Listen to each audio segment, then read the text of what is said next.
My name's Dave Chawner, and my internet is fucked. Welcome to the Thursday show. Go! Now, I haven't got any jokes, but I've got someone who's got. See, my internet's fucked, isn't it? So, let me introduce you to our first host for tonight's show. He's got a bigger cock than me, and he's funnier than me, and he's better looking than me. It's the one, the only. It's the Indian Covariant himself. It's Mr. Jay Sodagar. Why, thank you, Dave. Thank you very, very much for all of that. It's so nice of you to say these things.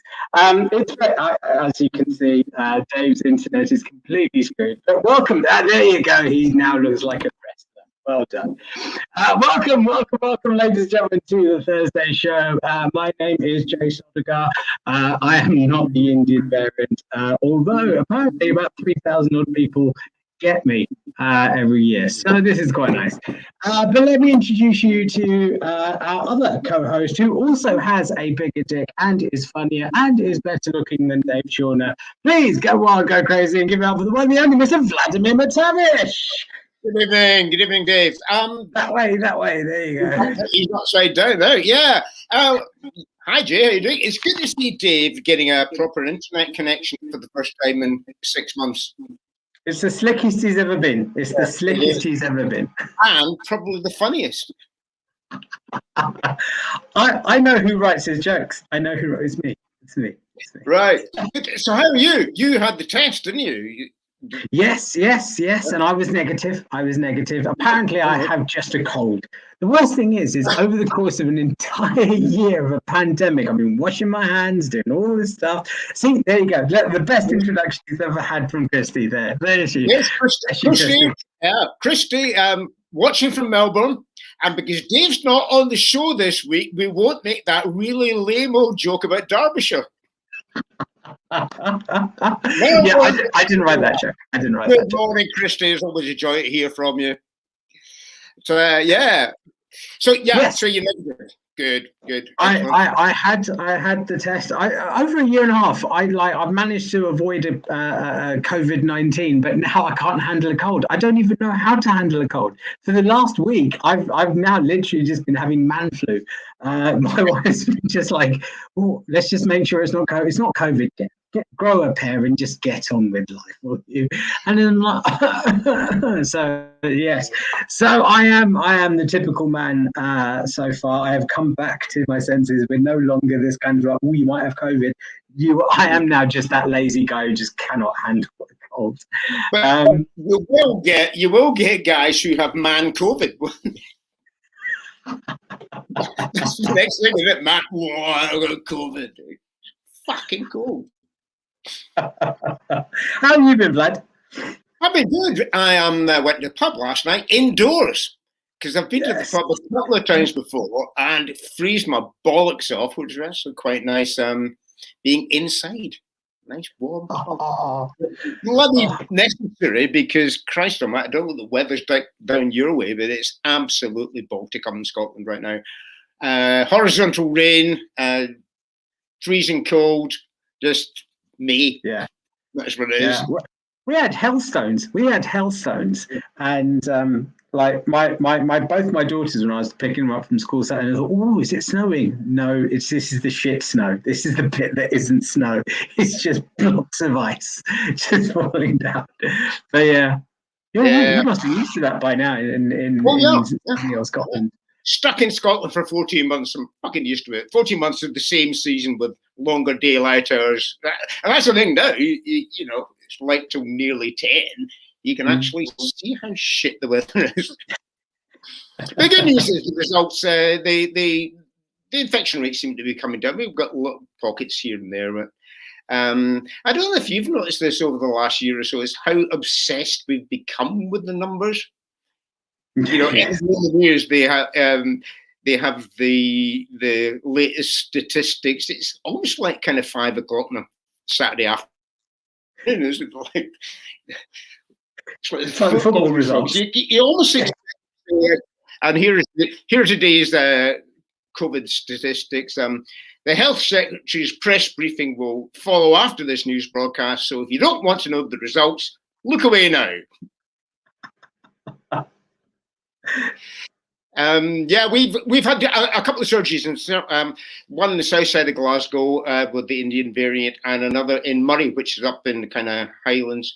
I think that virus was more sinister because that virus actually led the local people to have voted in a Tory MP twice in the last 4 years. That's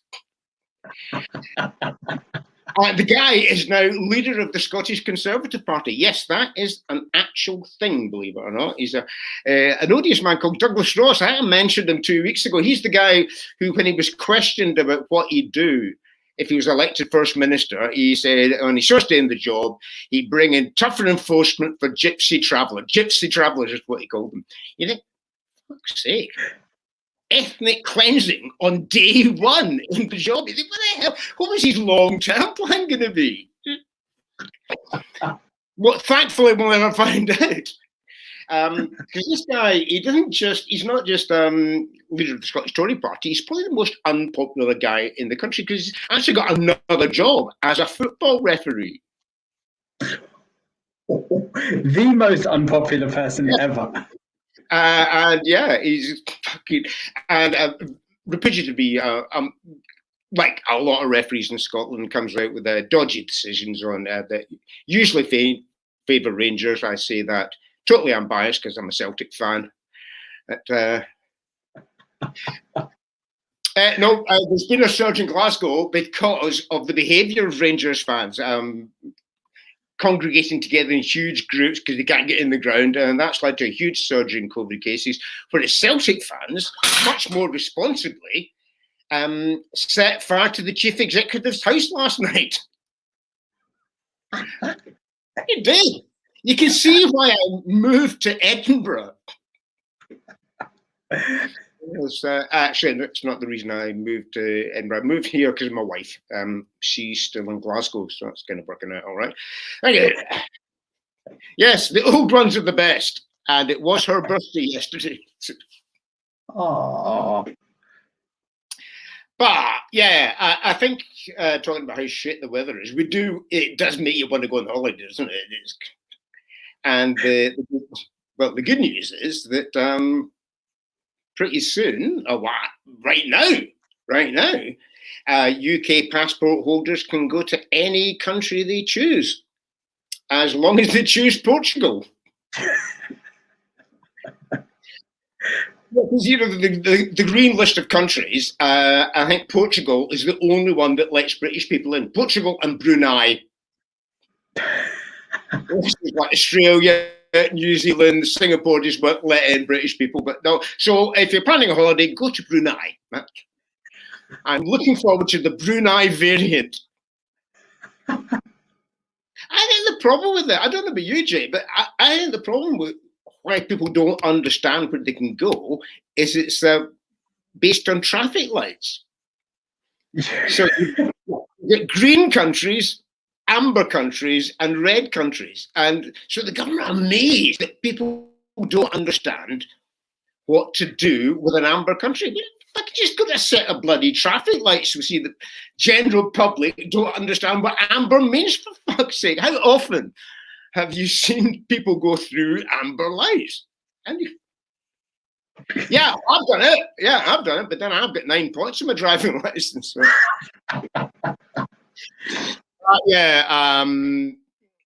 I think ultimately we hopefully will be able to get abroad because let's face it, it's been a stressful year, hasn't it? It's been a very stressful 14 months. We've been cooped up in our houses for best part, well over a year. I think at the end of the day, I think, let's face it, all we need to do or want to do is get away on holiday and relax, right? We always do in the past. No, really, you can't get on that. Oh, Christ. Okay, so for those of you who don't know, Airline UK was... Yeah, that reminds me of so many holidays. Usually on the way home. Well, we've got a packed show tonight, haven't we, Jay? We've got two. We've got a brilliant show. We've got an absolutely brilliant show. This is one of the weird shows. I said this in the little green room beforehand, but this is one of the shows where both me, I've been doing stand-up for 25 years. Vlad, you've been doing it 27 years, and we are the newbies. On tonight's show, we have some proper comedians who were there right at the start and were there from the beginning. So I'm so looking forward to this. My comedy history things are just shooting off fireworks right now. Should we introduce our first act? I think we should, yeah. Let's do this. But before that, let's talk about the concept of donations. This show, we've had to get rid of the other host because. Let's be honest, but do support us because technically we are the talent, me and Vlad. Yes, anything you give would be hugely appreciated. Thank you so much. But yes, and it might go some money towards Dave's internet connection. There you go. I think he's still loading. I think he's and towards you getting a rapid flow test next time rather than one you have to ram up your nose. Oh, this is brilliant. Listen, we've got a packed show tonight, so we're going to move on to our very first fantastic guest. I've met this lady several times. She's been on the show before. I know I'm gonna find this absolutely fascinating and interesting. I spoke to her earlier on today, so let's do this. So let's cue up a video of the one, the only Miss CHARMIAN Hughes. Hey. The second book to go around the school is Joy of Sex. Now, who has experienced joy of sex? I mean, the book, obviously not the reality. Joy of Sex was a revolutionary sex manual. It was the first one, 1972. Before the Joy of Sex, there was no joy. There was no joy. There was no joy of sex. There was a misery and ignorance of sex. Joy of Sex didn't even have any photographs. It had line drawings of a man and woman, same man and woman all the way through the book. They didn't look very joyful. They had lank hair and beards, both of them. They looked like they'd accidentally been put into these positions. We poured over this. They said, what's this? It's the 69, the Swassort Nerf. The man and the woman, they're head to tail, like you are on a sleepover when there's only one bed. What are they doing? I have to ask Susan Bartlett. Susan Bartlett, what's happening in the Joy of Sex? These people. This is a sexual position, says Susan Bartlett. This is a sexual position in which both partners, at the same time, simultaneously, really hope the other one will hurry up.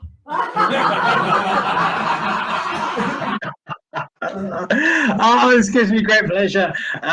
Please give a very warm welcome as I reintroduce our very first guest on tonight's show, the one, the only Miss CHARMIAN Hughes. Hello. Oh, that was brilliant. Thank you. Now, listen, CHARMIAN, I've been doing this for 25 years now. To put this into context, you started out doing comedy in what, 86, 87? Is that correct? I think I was actually in Anne Boleyn's death cell trying to cheer her up before her execution. I've been going on that long. Oh, this is amazing. Excuse me, this is man flu going on. When I started doing comedy as a young little fresh-faced open spot in 1996, I thought I knew everything there was to know about comedy, and then as I've obviously sort of like progressed on the circuit, I suddenly realized, wow, comedy's been going for a lot longer, and so on and so forth. You were there, in like the mid-80s, where a lot of people call it like the golden era and the golden age. What was it like? I kind of stumbled into comedy because I was escaping my job in advertising, and I became a clown. Which was a very lucrative time for a clown because it was the time the GLC was fighting Thatcher the only way it could through its finances. So it spent a lot of money on the arts, and we used to do clown shows on the South Bank. And quite a few people emerged from that into stand-up comedy, because if we'd have known there was stand-up comedy, we'd have gone straight into that rather than trying to learn to juggle and everything. So yeah, late 80s, when there were lots and lots of little clubs, beautiful clubs, rammed. I mean, there were comedy clubs like today. There are I don't know, kind of vegan coffee bars. It was the thing.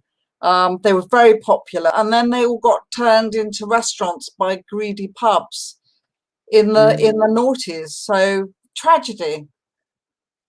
No, I remember when I first started, and we can walk down memory lane. There's loads of gigs. I remember the Guilty Pete that was down Charing Cross Road.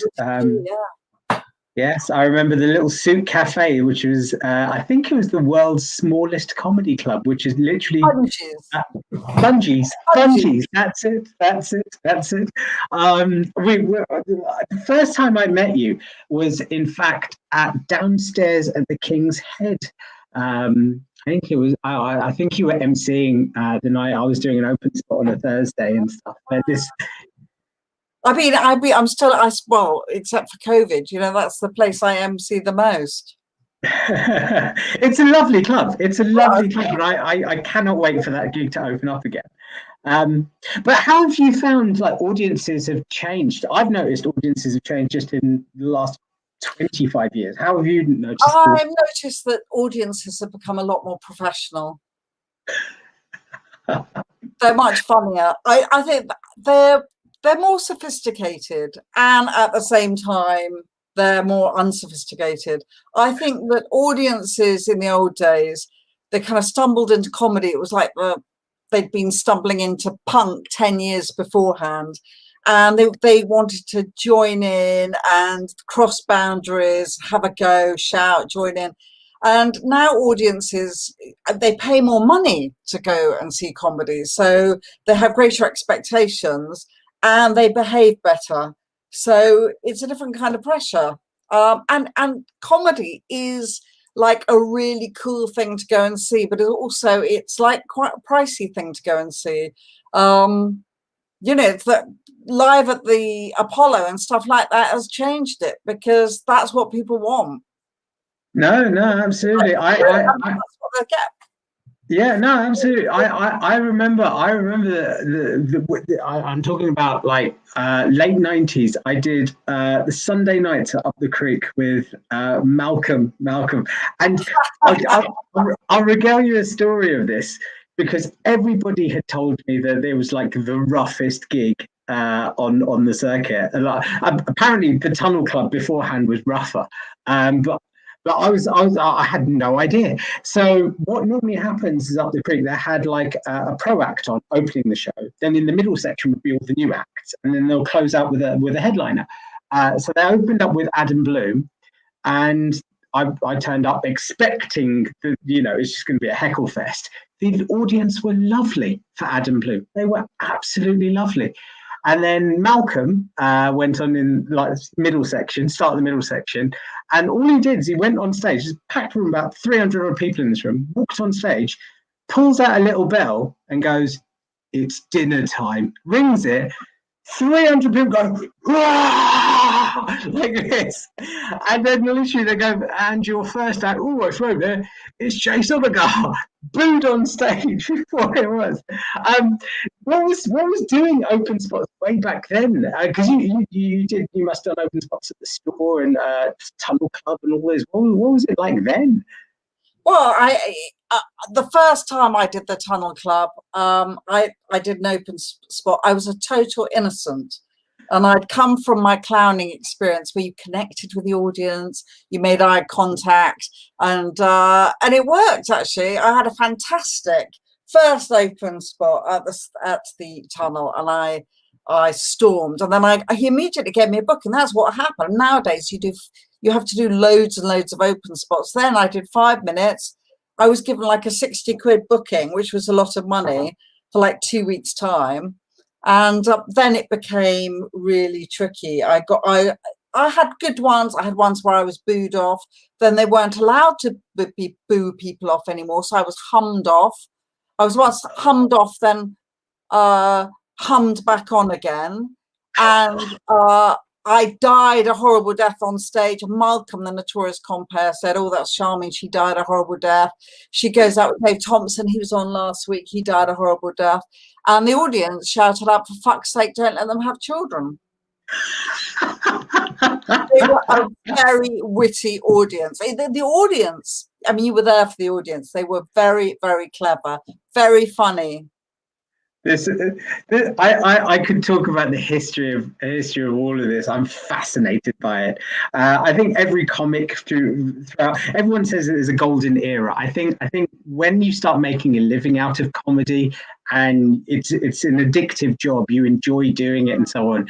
That's the era that every comic goes, this is the golden era, and this is the golden era. And the next generation will go, no, this is the golden era. Whenever they start making a living out of it, it's an exciting job.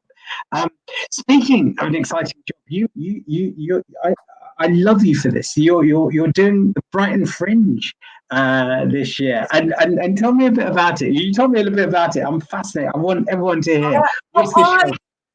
Every year you try and develop a new show for Edinburgh. Last year I developed a new show to go to New Zealand and then to go to Edinburgh. So it was developed in the spring last year. I went to New Zealand, did it 4 times. A pandemic was announced. There were no planes out of New Zealand. Everybody goes on New Zealand, so fantastic. You should have stayed there. How wonderful. I can tell you, if you're stuck there and there are no planes home and all the people who were your friends, the New Zealanders, are suddenly treating you like a bubonic plague carrier and won't let you stay with them. It was quite hairy. But I've still got this show and it's had lots of time to marinate. I've done it on Zoom. I've done it in real life. It's had a lot of time to get better.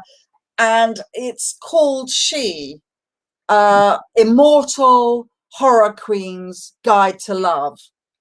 And it's because when I was 8, I saw the Hammer horror film called She. Now, the star of that was the Bond girl, Ursula Andress, and she plays an immortal, beautiful, evil woman, and she's a complete bitch.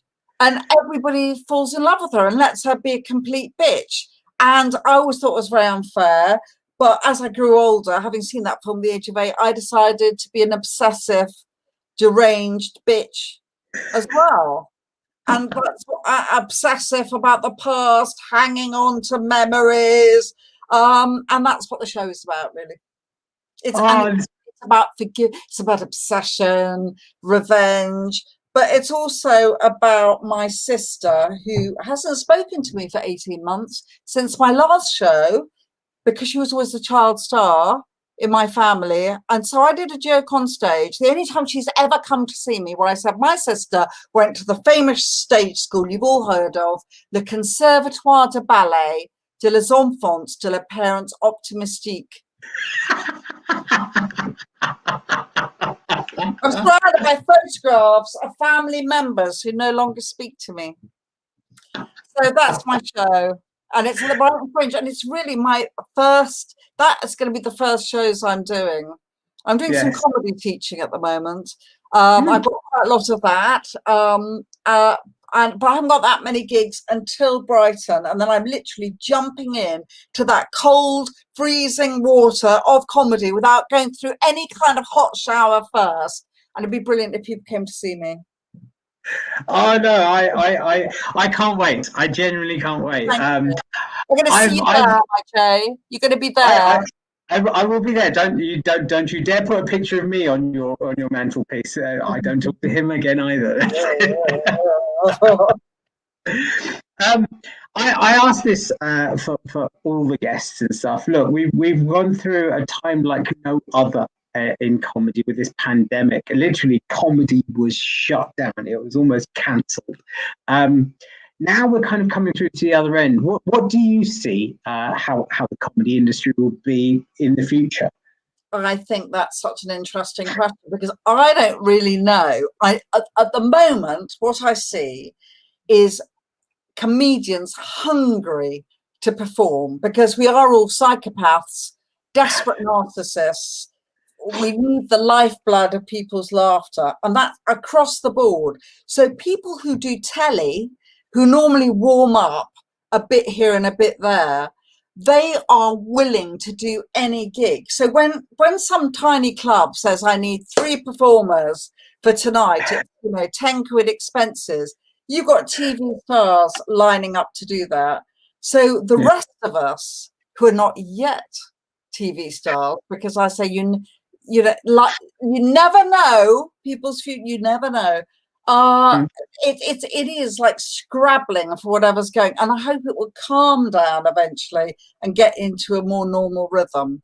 I think people are going to be really desperate to go out. I hope so, and leave behind their electronic devices. It might be a bit of a revival of our social lives, since we don't know what we got till we missed it. So maybe there'll be a bit of that, and like a revival of the live arts. That would be brilliant. I don't know. Or maybe people are going to want everything in Danish because they've seen so many of those noir detective programs. You need to update your Netflix subscription. There you go. Listen, Charmian, it's always a pleasure to have you here. You've been on the show before. Stick around. We've got some games and stuff to play. But yes, we've got another fantastic guest. So in fact, let's bring back Paul. Let's bring back on Vladimir. There you go. Hey. Lovely to see you, Charmian. Lovely to see you. And I love seeing that living room every time you're on the show. Yeah, some of those memories from up the creek. It was a different gig, wasn't it? I compared up the creek quite a bit, and Malcolm, who we'd mentioned, who ran the club and was traditionally compared it, he'd employ someone else to compare it, just so halfway through he could go on and go, "That's enough." And take over like a driving instructor. No, he was a total character, and anyone who didn't know Malcolm, I mean, Malcolm died about 15 years ago now, something like that. Oh, I think it's longer. Yeah, he was a real character.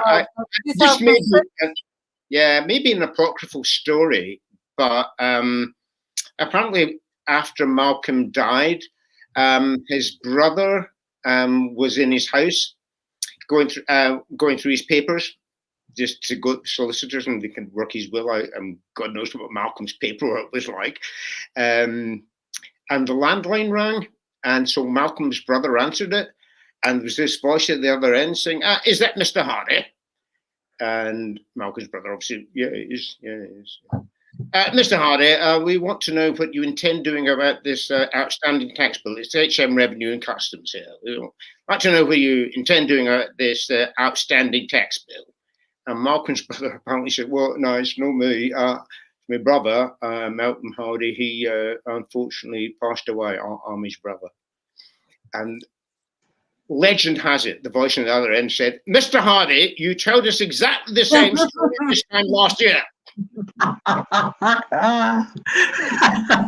if it's not true, I'm sure Malcolm would love it anyway. Yeah. Yes. He once wrote his own review. Yes, I remember that.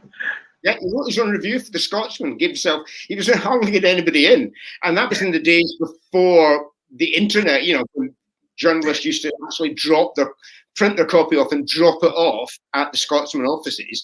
Obviously, during the Fringe, they had loads of stringers who didn't normally work for the newspapers. So Malcolm just made up this fake name, wrote his own review, and gave himself 5 stars.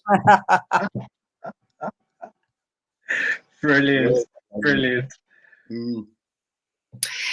Listen, Charmian, we'll be catching up with you in a quarter of an hour or so. So, like Jay said, don't go away. Also, people watching at home, please don't go away, and please remember that this show depends on your generosity, or lack of it. If you want to support the performers, if you want to help Jay get yet another COVID test, then that is your contribution link there. Whatever it says on the screen.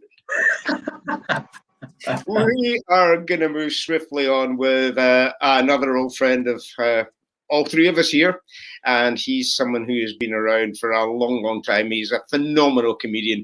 It's a real joy to have on the show the marvelous IVOR DEMBINA. Here's him in action. In the referendum, when it was for or against, or you didn't even bother to bleeding vote. There's one thing that kind of unites us, is that the way that Brexit, the horrible thing about Brexit is the way it divided the country. Do you know what I mean? No, it was terrible. You know what I mean? Like me, I wanted to remain. My wife, I wanted to leave. But she won't really go. Oh, that's a bit sexist. I don't usually do sexist jokes because you know what women are like. Audience. Please welcome the marvellous IVOR DEMBINA. Hello. Hi, Lovely Vlad. to see you. Nice to see you, And man. I can see from that image you have got substantially longer hair than you had in that clip from a couple of years back. Yeah, but I have. It's my last lot because you know, it's my last batch of hair, and I'm sticking to it. And yeah, that's it. Really, it's comedy hair. I quite like it actually. I don't. It does like most suit you. people knock down. Thank You very look like much. kind of an older Andy Zaltzman. Oh yes, yes, I do. Yeah, good point. I didn't think of that. Yeah, but I'm older than everyone, so. No, it's great to have you in the show. I mean, we're not going to talk loads about the early days because what you're doing now, I think, is really interesting. We'll come on to that in a minute or two. But you must have been right there at the very, very start of live comedy. When was your first gig? I was on about the second. I wasn't in the very first wave with Alexei Salnat. Like, I came in behind them. What happened is like, a lot of other people who went to watch those characters down at the Comedy Store, they found it so exciting. People like me who had no aspirations as performers, we thought, whoa, I want to do this. I want to open up a club as well. And because I spoke to the acts and they all, because I was fascinated by it, and they all said, well, the only trouble was they only had 1 gig a week, which was at the Comedy Store on a Saturday night. And so I said, well, look, I'll open a club, you can perform there. And other people were having the same idea at the same time. And that's how the circuit emerged. It's just like that, really. And I ran a club, and then after a few years, it got a bit stage struck and decided I found out that I enjoyed actually doing the introductions more fun than the organising. Well, I carried on running the club, and I thought, oh, this is fun. You know, everyone shuts up and listens to me. And after 9 months, I got my first laugh. And that was my second one. Yeah, it's great that comedy has the same. Comedy is the same gestation period as the human being. Yeah, but I just want to add to the mythology about Malcolm Hardy. I just want to come in on that about the old days. My Malcolm, it's not a mythology. He was, the word character, it's much overused. He was a real character, but Malcolm generally was. Because what was interesting about Malcolm, most of the circuit in the early days were people like me, quite middle class, educated and stuff like that. Whereas Malcolm came from, one of the rougher parts of southeast London, and that was what was great about the circuit. You had this mixture of people. Anyway, my anecdote is this: he was a bit, as we've already heard, slightly, how should we say, shrewd. Dodgy. I think would be a polite way of putting it. And he booked me, and I was terrible. I was getting booed off all over the place. But he always paid me, and he gave me 100 quid for a gig I did. I lasted about 5 minutes, but he still paid me. But when I got home and just checked, well, you took me, there was 10 tenors, and one of them was one of the most obvious forgeries you've ever seen, ever. I mean, it was, it was the kind of thing that had a plastic warning on it. It was just so. Anyway, I think it was because that was Malcolm. And anyway, when he died, hang on, let me just finish. So I'm nearly finished. Sorry. When he died, I went to the funeral was brilliant, and obviously it was a collection for his kids and his family. And when the bucket came in, I chucked the tenner back.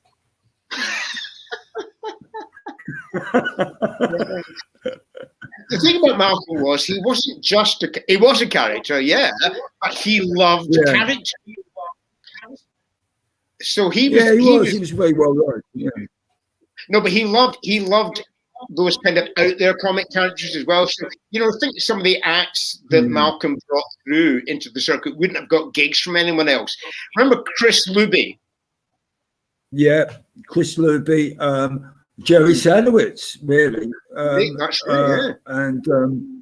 And what's his name? You know, he'd give everyone a go. And what was lovely about him, I now realise yourself, he cared, but he didn't take himself or anyone else too seriously. I think if I just to end on a slightly sadder reflection, I don't think it's any secret Malcolm likes a drink. And I think one of the slightly sad things about his drinking was that, well, it's all sad when anyone drinks too much, but he was actually incredibly funny, genuinely funny, not someone who'd gone away, written an act with a few jokes. And my own personal take on him is that he, despite all the outrageous and funny things he did, somewhere that he didn't quite have the courage to put himself out there and say, I'm Malcolm Hardy, I'm a funny comedian. I think he hid to some extent behind that character. And I say this in the most affectionate way possible. He was 10 times funnier than me. You know, I don't mind admitting it. I mean, but it was a real shame he never quite said, this is me, Malcolm, stand-up comedian. Because, well, who knows why. But great bloke. And the funeral, honestly, was one of the best gigs I've ever been to. It was just fantastic. Anyway. Yeah, it just talking about that. Ought to explain to any viewers. I mentioned that guy Chris Luby. Chris Luby was an interesting actor. This is a guy who used to wear an RAF officer's uniform and did impressions of brass bands and airplanes and tanks, and it was just fucking out there. It was mental, wasn't it? And of course, he just made the sounds. Yeah, he made the sounds of a marching band. I mean, just coming in on how's it changed. I mean, what we've lost is crazy acts. You know, the Iceman. There was a woman, Randolph the Remarkable, Podomovsky.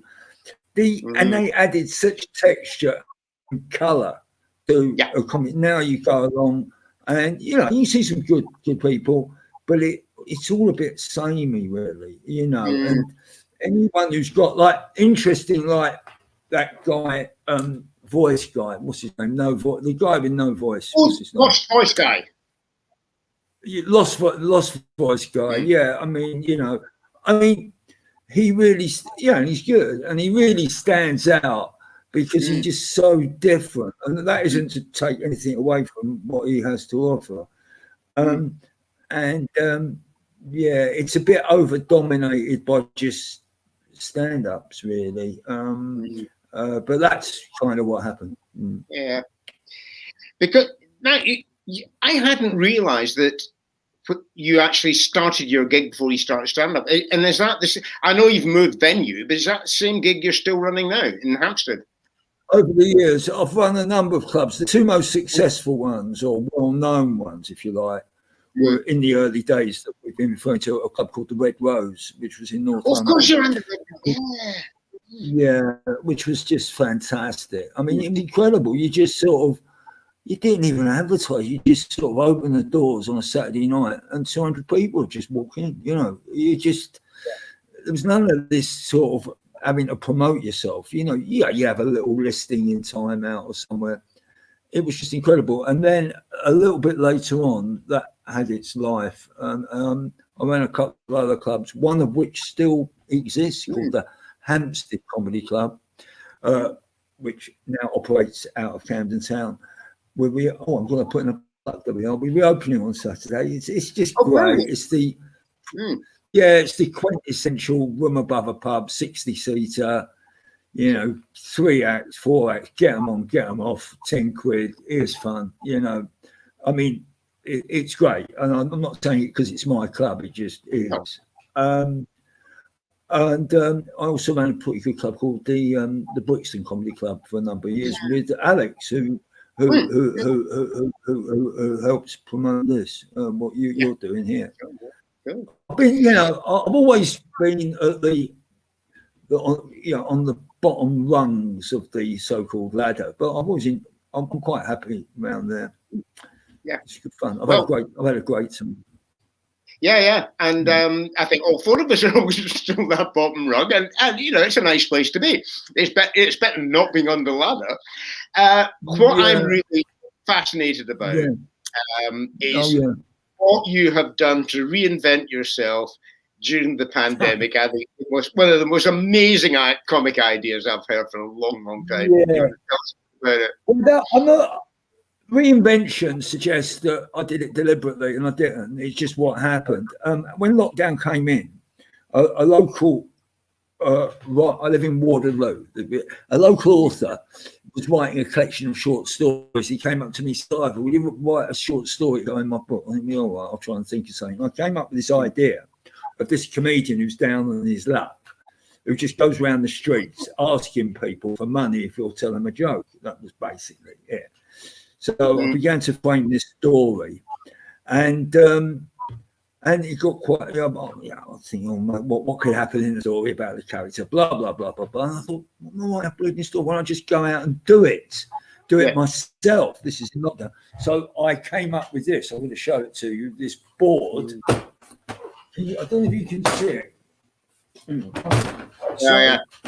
Can you see it? 3 jokes for £1. All right. So I went down. That's it. Yeah. So I went down to the river. I live near, as I say, in Waterloo, and I just sit by the river, just telling people jokes, and then they come up, and you just and I was gradually. I mean, I basically became I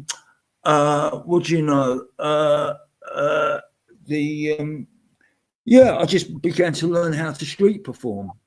So at the age of 70, I'm now doing street performing as well. And the thing that's really interesting about it, what I've learned is we talk about, and I'm not presenting myself as anything special, but there's this whole thing about how we think of the brave comics, the people who get up and say anything and do. We love them, rightly. But when you go out, just sit on a park bench and do it, you realise, in fact, performing in a comedy club is relatively safe. People I know you can get some mad people there, but you get people who you just got to perform to whoever comes up to you, anybody, and you just got to make them laugh. I don't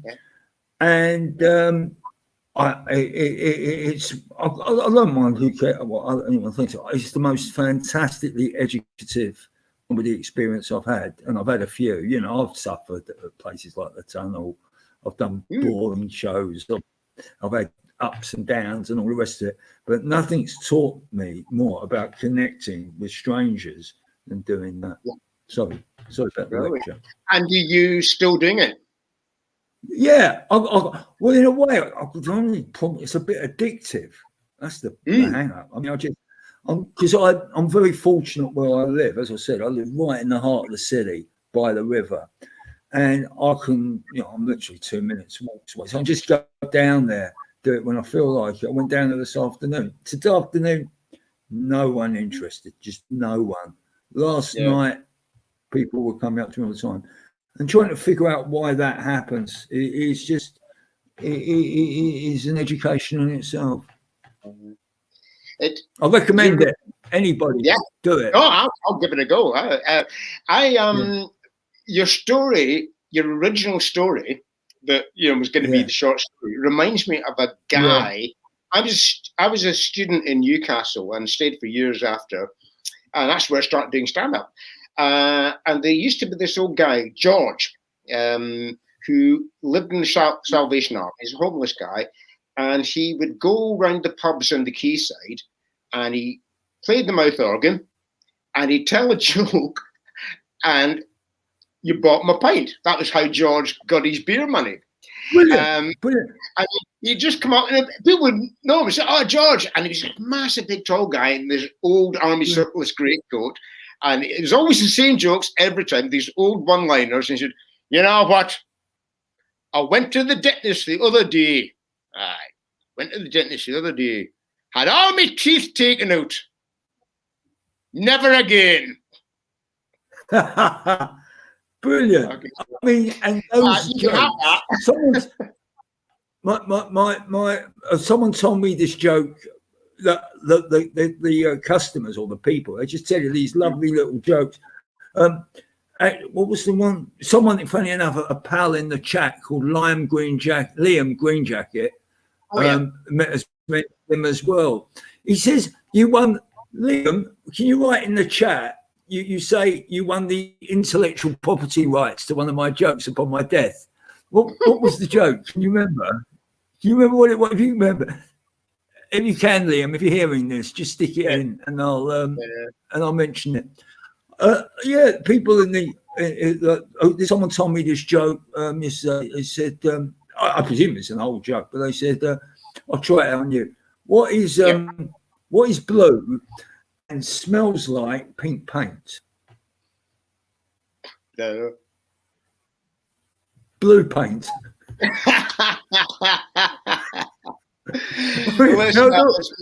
Utter joy. Stay there because we're going to move on. I'm sorry I've blanked on a bit. I always do, but there you go. No. It's been lovely.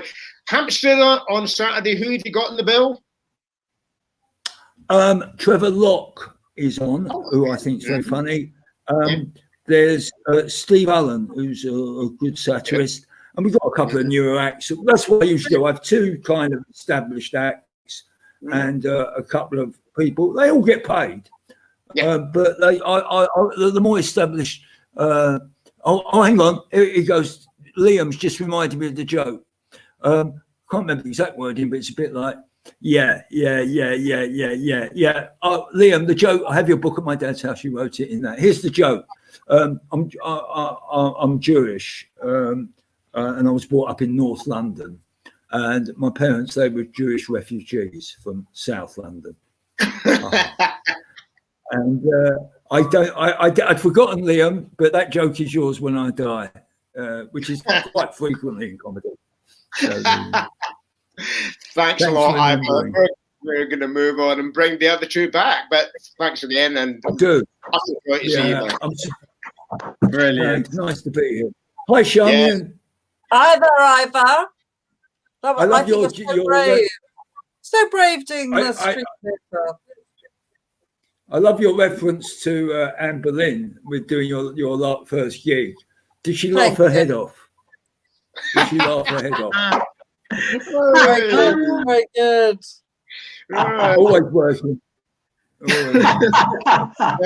You're all weak. Right, we're going to move on, Jay, aren't we? Yes. Let's do it, please. As we said right at the start of the show, all four of us, but particularly our two guests, have been in comedy for several decades, and we're just going to test. Well, it's more a test of memory rather than knowledge, and we're going to go back through the decades of comedy and see how much you actually remember in a quiz basis. Here we go. If you get the right answer, if you get the right answer, you will hear this bell. Did you hear that? Yeah. So what do we do? That's the right answer. Anyway, question number one from the 1970s. This is not about live comedy. This is about TV because none of us actually did live stuff in the 70s. From the 1970s, what was young Mr. Grace's catchphrase in Are You Being Served? Shut that door. No. It was the only line he ever had in Grace Brothers department store. It was, you've all done very well. Oh, right. Okay. Yes, I'm sorry, I couldn't. Yeah, right. 0-0. It's 0-0. 0-0. Yeah, that's cool. Penalty shootout. Who knows? Number two from the 1980s. Richard Morton, musical comic. What was the name of the double act that started his career? The Something Brothers. Yep. Something Brothers. It sounded like the what were they called? The Panic Brothers.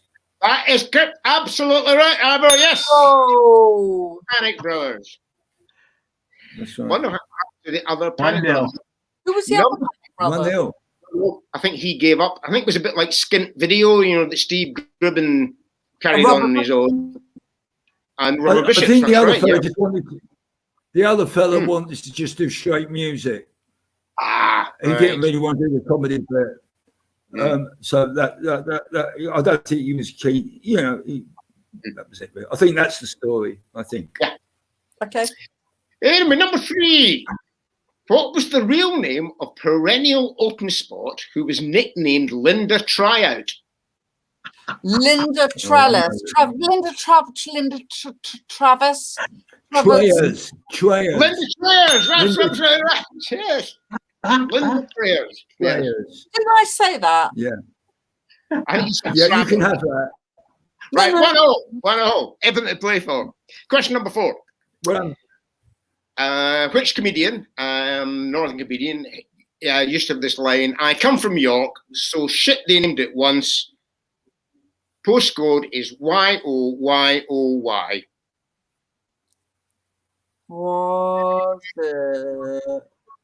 Was it Anvil Springsteen? No. Round about that age, he had a guitar and props and stuff. Dillinger, Bob Dillinger. No, very close, but Ooh, real name great. Evans. he was great, Bob Dillinger. The He was person who great. did a joke about when we're in an old people's home, we're going to be dancing to the Sex Pistols. The same person. Yeah, was it Rory? Who? Rory Motion. Oh right, yeah, I didn't Just really see him. did a Yeah, I did see him actually. Yeah. Lovely man. Good. Finally, my final question is: in 2010, Bill Bailey's band Beer Gut 100 played their last gig at the Edinburgh Fringe. Who was the drummer? An ex-stand-up was the drummer. In Al Beer- Murray. Nope. He's now an actor. An He once- ex-stand-up who's now An an actor. actor. He Right. once saw you think When you funny. say stand-up, like a regular stand-up, like really doing it, kind of. He once saw you think Uh-huh. you're funny in I think 94, 93, something like that. Don't know. Martin Treneman. Oh, Yeah. All these names, God, it's really spooking me. This is. What I love about this quiz, it's only entertaining the 4 of us. Everyone at home is like, what the fuck is this? did I lose? No, it's We've got it's more half questions. time. It's half time, and the referee in the second half is going to be Mr. J. Sodagar. Lovely. Now, my little kind of comedy trivia questions. Here we go. Cool. That's Ivor answering the call from his agent. Obviously, he's got. Yeah, it was my money phone for the club. Yeah. This is my orange phone. It never fucking rings, and it did. But it's people want to book tickets. So. I just told them I've told them I'm Right. making thousands of pounds here, so I can't talk to them. Yeah, exactly. Right. So my first question is from the 80s. Which famous chef was part of the Calypso twins? I know this Ainsley one. Harriott. Ainsley Harriott. I had my hand up first. Don't Yeah, you you have to call your that. hand up to shout. No. All right. Ainsley Okay. Ainsley Harriott was shouting out first. Is I tell you what, we've gone to VAR in this, and VAR saw on screen Ivor with his hand up. okay. Oh yeah. And he said Ainsley Harriott, and he did say I've Ainsley got to put my Harriott. hand up now. I've got to put my hand up now. I'll be gracious. We've all gone. No, I think no, we've no. European Super League. I just thought you Can I should make shout a the answer. suggestion? Can I just make a suggestion? We both knew that answer, so why not do it 1 point I'll each? put my hand up next 1 point time. each. 1 point each. That's fair. 1 point Yeah, each. 1 There you point, go. yeah, all right. My second question. All right. My second question from the 90s. Who are the acts who made up Oh. a double act, the Tracy Brothers?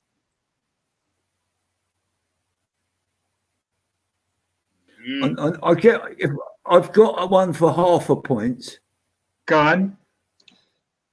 Ivor, But go if on. you know both, do you know both, Charmian? If you know both, go for them. Well, I think I do, but I may. Okay. Well, go on. Was it Charmian. not Trevor and Simon? No, Oh, okay. No, no. There's got one of them was Mark Billingham. One was Mark That is Billingham. correct. It was Mark Billingham. That's Does anyone know half who a the point. second actor was? Who was the other one? I don't know. Mark Mole. Mark Mole. And yes, he's currently in a punk band from 2008 onwards. Who's gigging around. There you go. So I think yes, my naughties question. Here we are. In 2000, what was the name of Sean Locke's Perrier-nominated show? Don't know. Oh, okay. I'm going to take that as no one knows. All right. The answer was no, Flatley. I am the Lord of the Dance. Yes, it was one of the first Edinburgh shows I ever saw. So that's why I remember that very, very fondly. So yes, there you go. Now, my final question. Now, here we go. This is in between 2010 and 2019. How many times was James Acaster nominated for the Edinburgh Comedy Award, but never won? So in 9 years, how many times did he get nominated? Charmian? I'm just going to guess and say 7. I'll guess 4. Oh, I don't know. I haven't got a clue. 5. Oh, 5 out of the 9 years. He got nominated, but he never won. But yes, there you go. So, there we go. What is the final scores? Let's do this. I think, if I'm not mistaken, I think it's a complete draw. I think it is. It's a draw. It's a draw. So, well done. Decades of friendship by staying in with one. Yeah. Right. We're moving on a little bit. Is the bit of the show we call Desert Island Dicks. Woo! Right. There's a picture of a dick. You want to tell me about this, Jay? Oh no, you can introduce this one because I've forgotten the rules. Desert Island Dicks. Well, you each have a minute or roughly, well, the rules are the fuck all rules. Just rant for as long as you can keep your anger going about either a particular person or type of person or situation that really pisses you off. Let's go with Ivor. Yeah, well, I think when I thought about desert islands, they're not actually places you banish people to. They're places that people arrive on by accident. All right, So I'm nominating my 2 children because they were both accidents. That's it. I can't top that. So that's my. And Charmy. Me. Yeah. I've been doing early morning swimming at my posh local swimming pool that belongs to a school. That's why I have to swim very early. And it is peopled by these old ladies who are like my age, who have no respect for the rules. They take over the slow lane, they swim backwards, they punched people in the face, probably passive aggressively, deliberately, probably a neighbour that they've got a hedge dispute with. One of them does a swim where she goes really slowly and I overtake her and I get to the other end and she cuts me off so that when I turn around, she's in front of me again. And then there's a silver fox from the fast lane and he jumps into our lane and causes kind of mayhem. And a woman who swims like a squid. And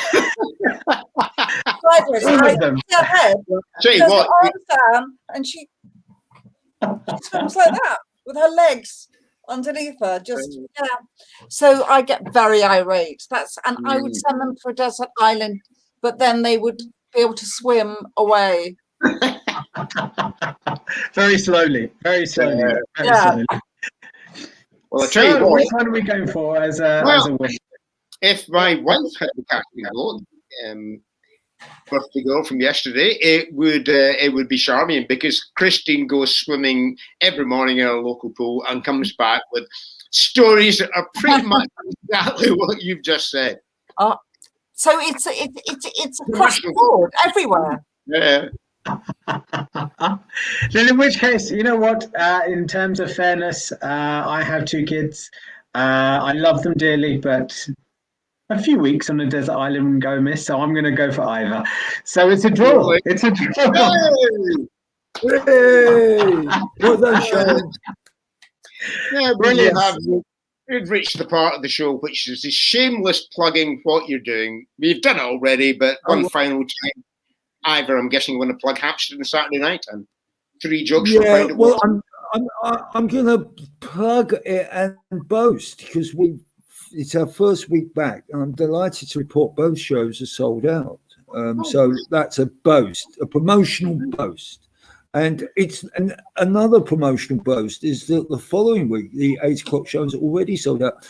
What I'm saying is that I'm very pleased, obviously. And if you do fancy checking out the club, it's on there, hampsteadcomedy.co.uk.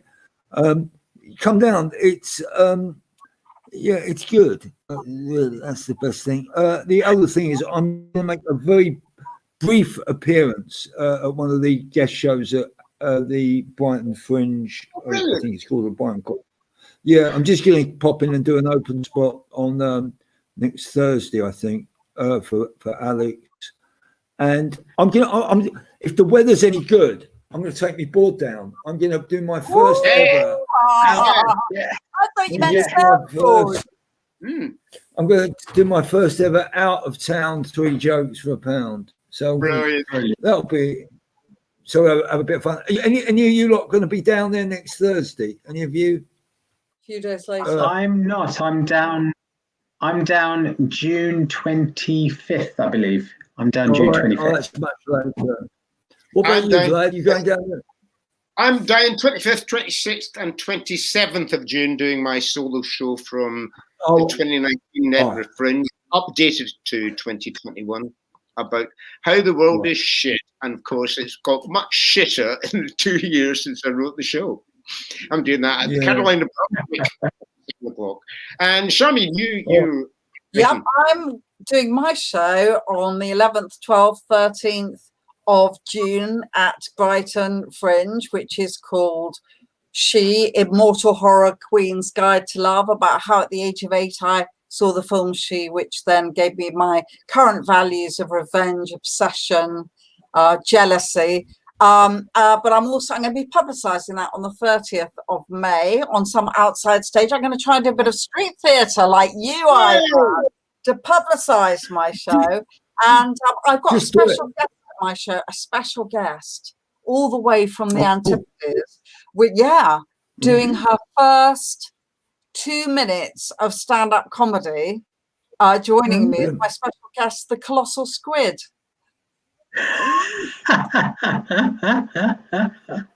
She's fantastic. Well, I'm looking forward to this already. And I'm at the Carolina Brunswick at 7 o'clock. I'd love to see some people that I'm terrified. I don't either. I'm really enthused to hear that your shows are selling out because it shows that people really want to go out and see stuff. I thought they might. On a hopeful note, I think there will be in the first couple of weekends an explosion of interest in live comedy for obvious reasons. Beyond that, well, I'm as curious as the rest of you about see what's going to happen. No idea, but I do anyone who's listening and watching, come along, give it a go. We want to do good shows. We just want to have fun, and we'd love to see you come join us because we at the end, all it is, it's a bit of fun. It's, as I say, I do a little bit of comedy teaching, and I try and remind my students, at the end of the day, it's just standing on a wooden box telling a few jokes. That's all it is. That's all and we're rediscovering that. We're rediscovering that.